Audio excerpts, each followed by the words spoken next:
మహాభారతంలోని important character Shakuni, ప్రతీకారపు master planner. తను కౌరవుల మామ కాదు, మహాభారతాన్ని మాయలతో మార్చేసిన మేధావి.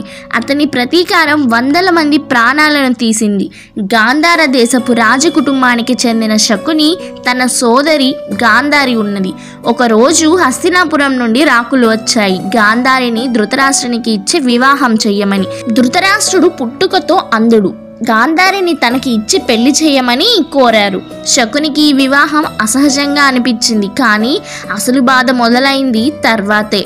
శకుని తన చాణక్యత్వనాన్ని ఉపయోగించి దుర్యోధనుని మితిమీరిన గర్వాన్ని పెంచాడు. పాండవులను అగ్ని పరిసలలో కాల్చేయాలనుకున్నాడు. జూదం ఆడించి రాజ్యాన్ని తస్కరించాలనుకున్నాడు. శకుని సూత్రధారి. అతను యుద్ధం చేయలేదు, కానీ యుద్ధానికి కావలసిన అగ్గి చెక్కలన్నీ అతడే వేశాడు. శ్రీకృష్ణుడు చివరికి శకునికి చెబుతాడు, నీ మాయల వల్లే ఈ సంగ్రామం జరిగింది, కానీ ధ్వంసం నీ చేతికే రాసి ఉంది. సహదేవుడు శకునిని చంపాడు, అతడి తొడ ఎముకల్ని విరిచేశాడు. శకుని ఓ మామలా కనిపించాడు, కానీ మహాభారతాన్ని కలిపిన మంత్రగాడు.